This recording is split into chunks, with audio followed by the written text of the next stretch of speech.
ये कहानी जानकी देवी की घर की है। जानकी देवी ने अपने बेटे तन्मय और विनय का निकाह अपनी सहेली की 2 बेटियों से की थी, मीना और वीना। वैसे तो दोनों जुड़वा बहनें थी, पर दिखने में दोनों काफी जुदा थी। मीना मोटी थी और वीना पतली। जब भी कोई मेहमान घर आता था, ये दोनों जुड़वा बहनें हैं। हाँ, दोनों जुड़वा हैं। बिल्कुल नहीं लगती। रीना देख, कितनी सुंदर और पतली है। मीना, लगता है कि सारे खानदान का खाना अकेले खाती है। क्या तुम भी गायत्री? बेचारी तो कुछ खाती ही नहीं, इससे ज्यादा तो वीना खा लेती है, पर फिर भी मीना के जिस्म पर लग जाता है। ऐसा कैसे मुमकिन है? जरूर कुछ तो गड़बड़ है।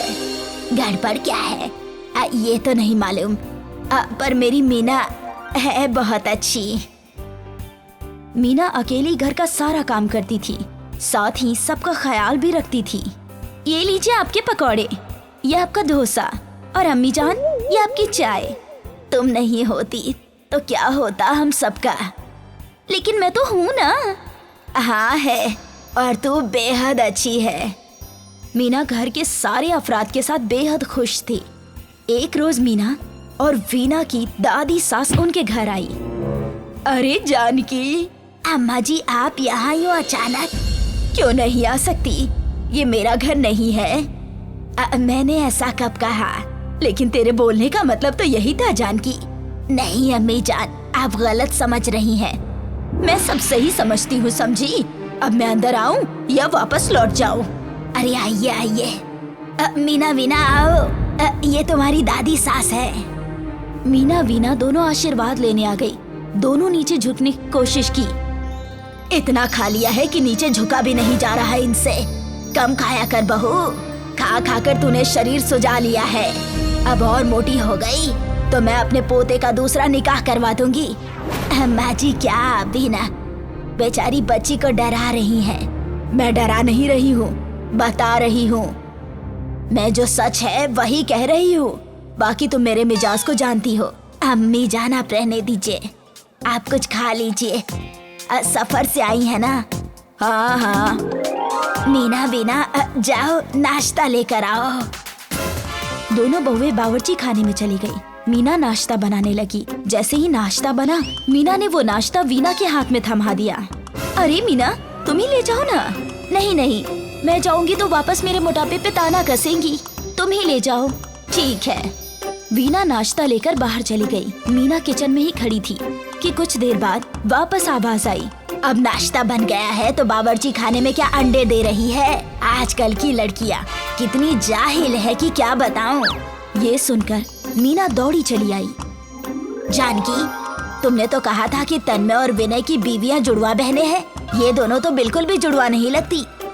अम्मी जान, अब वो है तो दोनों जुड़वा बहनें, लेकिन मीना बचपन से ही गोल मटोल है और वीना पतली है। तो निकाह करते वक्त तुझे दिखाई नहीं दिया? कैसी मोटी बहू ले आई है मेरे पोते के लिए। अब निकाह तो हो गया है, अब उस बात को लेकर क्या बहस करनी। अब वैसे भी मीना बहुत अच्छी है। तू तो बोलेगी ही, आखिर तेरी सहेली की लड़की जो है, और रिश्तेदारों को जवाब तो मुझे देना पड़ता है। जाने दीजिए, आप लंबी सफर से आई हैं, कुछ देर आराम कर लीजिए। ठीक है। दादी सास सोने चली गई। सारा घर खामोश हो गया। जानकी देवी के बेटे अपनी अम्मी जान से बात करने लगे। अम्मी, दादी को ऐसे भाभी की बेइज्जती नहीं करनी चाहिए। मैं भी इस बात से इत्तेफाक रखती हूँ, लेकिन वो मेरी सास है ना, उन्हें कैसे समझाऊं? कुछ भी हो अम्मी, लेकिन कुछ वक्त तक वो यहीं रहेगी तो मालूम नहीं मीना को कितना कुछ सुनाएंगी। आपको उन्हें समझाना चाहिए। मीना वहाँ आ गई। आप लोग इतना फिक्र मत कीजिए, वो बस कुछ रोज की मेहमान है। वैसे भी लोग आकर मेरे मोटापे के बारे में बोलते ही हैं। मुझे अब लोगों की बातों का कतई बुरा नहीं लगता। और तो और, वो आपकी दादी हैं, वो आपका बेहतर ही सोचती हैं। वो चाहती हैं कि उनके पोतों को सब कुछ बेहतर मिले, अच्छी बहुएं मिले। इसमें उनकी गलती नहीं है, गलती तो मेरे मोटापे की है। वो अपनी जगह भले ही सही हो, पर कुछ भी ऐसे ही नहीं सुना सकती। आप बेवजह बात को बड़ा कर रहे हैं। कुछ रोज में वो यहाँ से रुखसत हो जाएंगी, फिर सब कुछ ठीक हो जाएगा। लेकिन भाभी, ये गलत नहीं है क्या? अब क्या कर सकते हैं, लोगों को मोटे लोग एक आंख नहीं भाते। शाम को जब दादी सास उठी तो उन्होंने आवाज लगाई, बहू बहू। मीना दौड़ी दौड़ी उनके पास आ गई। जी दादी जान। मैं तो अपनी बहू को आवाज लगा रही थी। अम्मी जान बाजार गई हैं। ठीक है, मेरे लिए चाय बना कर लाओ। जी अभी लाई। मीना किचन में गई और उसने चाय के साथ साथ नाश्ता भी बना दिया। वो उनके पास चाय नाश्ता लेकर आई। अरे वाह मीना, मैंने तो तुझे बस चाय लाने को कहा था, तू नाश्ता भी ले आई। वो मुझे लगा कि आपको भूख लगी होगी। लगी तो है। तभी जानकी और मीना शॉपिंग करके लौटे। क्या बात है जानकी, आज बहू के साथ बहुत खरीदारी हो रही है। घर का खाना नहीं बनाया क्या आज? खाना तो सारा बना दिया है मैंने। इतनी जल्दी? हाँ माँ जी, मेरी मीना इतनी गुनी है कि घर के सारे काम को खुद ही अंजाम देती है और मुझे और वीना को कुछ करना ही नहीं पड़ता। सारा काम अकेले? हाँ, अब आप यहाँ आई हैं तो आप खुद ही देख लीजिएगा। दादी सास ये सोचकर हैरान थी। अगले रोज से दादी सास ने मीना पर ध्यान देना शुरू कर दिया। दादी सास ने देखा कि रोज सुबह सुबह मीना सारा घर साफ करती थी और फिर सबकी पसंद का नाश्ता बनाती थी। वीना और जानकी तो आराम कर रहे थे, लेकिन मीना ने सारा काम फटाफट खत्म कर दिया। मीना। जी दादी जान, आपको कुछ चाहिए? नहीं बेटा, तू सुबह से काम कर रही है, थोड़ी देर आराम कर ले। नहीं दादी जान, मुझे आराम की जरूरत नहीं, मुझे तो आदत है, मैं बर्तन धोकर आती हूँ। जानकी, पहली बार लग रहा है कि तूने कुछ अच्छा काम किया है। कौन सा काम? मीना को अपनी बहू चुनकर वो सारे घर वालों का इतना ध्यान रखती है। हकीकत में वो लक्ष्मी है। आखिर आपको ये बात समझ आ ही गई कि मोटापा होने से इंसान की अहमियत कम नहीं होती। भले ही मीना मोटी है, पर वो मेरी सर्वगुण संपन्न बहू है। दूर खड़ी मीना ये सुन रही थी और वो खुश थी कि आज उसके घर वालों को उसकी मोटापे से कोई दिक्कत नहीं थी। मोहनलाल गांव का एक कामयाब किसान था, लेकिन उसकी बीवी गायत्री की बीमारी में तकरीबन सभी खेत बिक चुके थे। इसलिए उसने अपने घर के पास पराठे की दुकान खोल ली थी। जल्दी उसके व्यवहार और लजीज पराठों ने तकरीबन कस्बे के सभी लोगों को अपना कायल बना दिया था। सुमित्रा और राजू के स्कूल के पास एक पिज्जा की दुकान खुली थी, जिसका प्रचार रेडियो, अखबार और ऑटो पर चिपकाकर पुरजोर तरीके से की गई थी। भाई कल हमने पिज्जा खाया। क्या पिज्जा था। मैं और मेरे अब्बू कार पार्किंग करके फौरन पिज्जा ऑर्डर करने गए। हमने घंटों इंतजार किया, तब हमें पिज्जा मिला। अच्छा, क्या इतना अच्छा स्वाद है पिज्जा का? और नहीं तो क्या, तुम लोगों को गार्ड दाखिल भी नहीं होने देगा। दाखिल क्यों नहीं होने देगा? अरे वो तुम्हारे अब्बू की फुटपाथ की दुकान थोड़ी ना है जो कोई भी मुंह उठाकर वहाँ चला जाएगा। उस दुकान का एक रुतबा है। बड़े बड़े लोग वहाँ अपनी गाड़ी लगाकर खड़े रहते हैं, तब जाकर उन्हें पिज्जा खाने को मिलता है। समझ गए? रॉकी की बातें सुनकर सभी हंसने लगते हैं। सुमित्रा को पराठे वाला का मजाक पसंद नहीं आता। राजू जब स्कूल से घर जा रहा होता है तो पिज्जा की दुकान पर लोगों की भीड़ देखकर रुक जाता है। सुमित्रा उसे समझा बुझाकर घर ले आती है। अब्बू जान, हमें भी पिज्जा खाना है। ठीक है बेटा, खिला दूंगा किसी रोज। अभी गर्मा गर्म आलू के पराठे बनाए हैं, वो खा लो। मुझे नहीं खाना, मुझे तो पिज्जा ही खाना है। देखो राजू, पिज्जा बहुत महंगे आते हैं और हमारे पास उतने पैसे नहीं हैं कि तुम्हें पिज्जा खिलवा सकूं। लेकिन मैं वादा करता हूं कि एक रोज तुम्हें पिज्जा जरूर खिलाऊंगा। नहीं अब्बू जान, मुझे तो कल ही पिज्जा चाहिए। अगर पिज्जा नहीं मिला तो मैं और कुछ भी नहीं खाऊंगा। राजू, जिद मत करो। अब्बू कह रहे हैं ना कि एक दिन हमें पिज्जा खिलाने जरूर ले जाएंगे। नहीं बाजी, मुझे तो कल ही पिज्जा खाना है। रॉकी भाईजान ने स्कूल में बताया कि पिज्जा कितना जायकेदार होता है। अरे राजू, वो डॉक्टर का बेटा है, उसके पास बहुत सारे पैसे हैं। चल अब खाना खा। पराठे खाकर बच्चे सो गए, लेकिन मोहनलाल की आंखों से नींद बिल्कुल गायब थी। वो अपनी गरीबी को कोस रहा था कि कितना बेबस है वो, जो अपने बच्चों की मामूली खाने की ख्वाहिश भी पूरी नहीं कर सका। उसकी आंखों में आंसू आ गए। सोचते सोचते न जाने कब उसे नींद आ गई। कल सुबह बच्चे स्कूल गए। आज भी पूरे स्कूल में पिज्जा के ही चर्चे हो रहे थे। दोस्तों, कल मेरा यौम पैदाइश है। और कल शाम को मेरी तरफ से जश्न है जिसमें हम पिज्जा पार्टी करेंगे। कल इतवार है और स्कूल की भी छुट्टी होगी। सभी कल शाम को अच्छे अच्छे कपड़े पहन कर आना, ओके? भैया हम भी आएंगे ना? हमें नहीं बोला आपने? नहीं, तुम लोग वहाँ शामिल नहीं हो सकते। वहाँ सभी बड़े बड़े लोग आते हैं, हैसियतदार लोग आते हैं। तुम बस पराठे खाओ।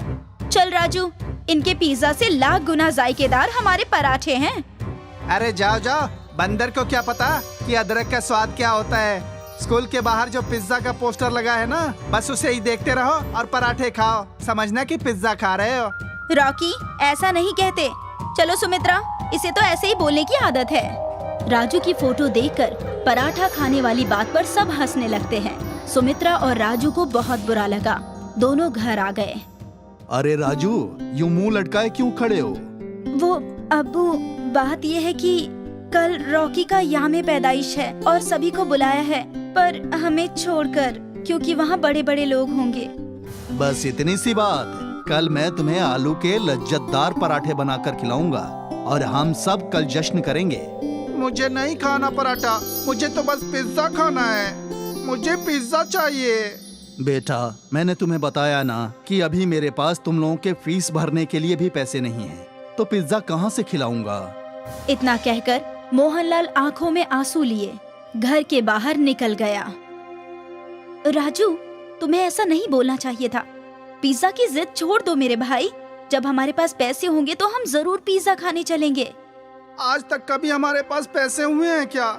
सब नए नए कपड़े पहनते हैं और हम 2 साल से एक ही कपड़े पहनते हैं। क्या हम कभी पिज्जा नहीं खा पाएंगे बाजी? ऐसी बात नहीं है मेरे भाई, हम लोग पिज्जा एक दिन जरूर खाएंगे। उस रात राजू ने खाना नहीं खाया। घर में किसी ने खाना नहीं खाया। सुबह मोहनलाल उठा और बाजार चला गया। वापस आया तो देखा कि राजू अभी तक सो रहा था। सुमित्रा से पता चला कि राजू अभी भी रूठा हुआ है, खाना भी नहीं खाया है। उठो बेटा, मैं आज तुम्हें पिज्जा पराठा खिलाऊंगा। चलो उठो। पिताजी, मैंने कह दिया ना कि जब तक मुझे पिज्जा नहीं मिलेगा मैं कुछ नहीं खाऊंगा। मोहनलाल पराठे पर चीज, फ्रूट्स और सैलेड डालकर पिज्जा बनाते हैं, लेकिन लाख समझाने के बावजूद राजू पिज्जा नहीं खाता। सुमित्रा भी पूरी कोशिश करती है राजू को मनाने की, पर नाकाम हो जाती है। आज फिर सभी भूखे पेट ही सो जाते हैं। आधी रात को राजू को जोर से भूख लगती है। वो बावर्ची खाने में जाकर रखा हुआ पराठा पिज्जा खाता है। उसे बहुत अच्छा लगता है। वो पराठा पिज्जा चट कर जाता है। मोहनलाल चुपचाप उसे खाते हुए देख लेता है। सुबह उठकर मोहनलाल बाजार चला जाता है। वापस आकर सुमित्रा को बुलाता है। सुमित्रा, ओ सुमित्रा। जी अब्बू, आई। ये लो पैसे और कल स्कूल से आते वक्त पिज्जा लेती आना। अब्बू, पैसे कहाँ से आए? वो कहीं से आ गए। और हाँ, मैंने टिफिन में पिज्जा पराठा रखा है, खा लेना याद से। सुमित्रा घर से स्कूल के लिए निकल रही होती है तो अब्बू की साइकिल बाहर नहीं खड़ी थी। समझने में देर न लगी कि अब्बू ने साइकिल बेचकर पैसे लाए थे। सुमित्रा और राजू स्कूल पहुँचे। स्कूल में रॉकी की कल की पिज्जा पार्टी की ही धूम थी। सभी की जुबान पर पिज्जा पार्टी की ही चर्चा थी। लंच में सुमित्रा और राजू पराठा पिज्जा खा रहे थे तो तभी वहाँ रीता आ गई। अरे, तुम लोग ये कौन सी डिश खा रहे हो? ये हमारे अब्बू ने बनाया है, पिज्जा पराठा। हाँ, ये स्पेशल डिश अब्बू ने बनाई है। लो, तुम भी खाओ, बहुत ही जायकेदार है। अरे वाह, ये तो हकीकत में बहुत जायकेदार है। ये तो बहुत ही अच्छा पराठा पिज्जा है। देखो, आओ देखो, पराठा पिज्जा कल के पार्टी वाले पिज्जा से कई गुना ज्यादा जायकेदार। सुमित्रा, मुझे भी एक टुकड़ा दो ना। हाँ हाँ, ये लो रॉकी, तुम भी खाओ। वाह, वाकई ये कितना लज्जतदार है पराठा पिज्जा। ऐसा तो मैंने अपनी जिंदगी में कभी नहीं खाया था। जल्द ही पूरे कस्बे में पराठा पिज्जा की चर्चा फैल गई। सुमित्रा ने अब्बू को पराठा पिज्जा बनाने की सलाह दी। अब उनकी दुकान पर भीड़ लगने लगी थी और पिज्जा की दुकान में खरीदार लगभग कम जाने लगे। पिज्जा की दुकान बंद होने की नौबत पे आ गई। तभी एक दिन पिज्जा दुकान के मालिक खुद मोहनलाल की दुकान पर आए। मोहनलाल जी, आपके पिज्जा पराठा का बड़ा नाम सुना था, आज चख भी लिया। वाकई बहुत लाजवाब है। वाकई आपके हाथों में तो जादू है। शुक्रिया जनाब। क्यों ना हम दोनों मिलकर साथ काम करें। आप मेरी दुकान का इस्तेमाल कीजिए, मैं फराहमी और कारोबार की तशहीर देख लूंगा। जो भी नफा होगा आधा आधा बांट लेंगे। मोहनलाल को ये कारोबारी अच्छी लगी। दोनों मिलकर साथ साथ काम करने लगे। पराठा पिज्जा का जायका और अच्छी तशहीर जल्द ही उनकी दुकान कई शहरों में खुल गई। अब मोहनलाल सेठ मोहनलाल कहलाने लगा और शहर में आलीशान बंगले में रहने लगा।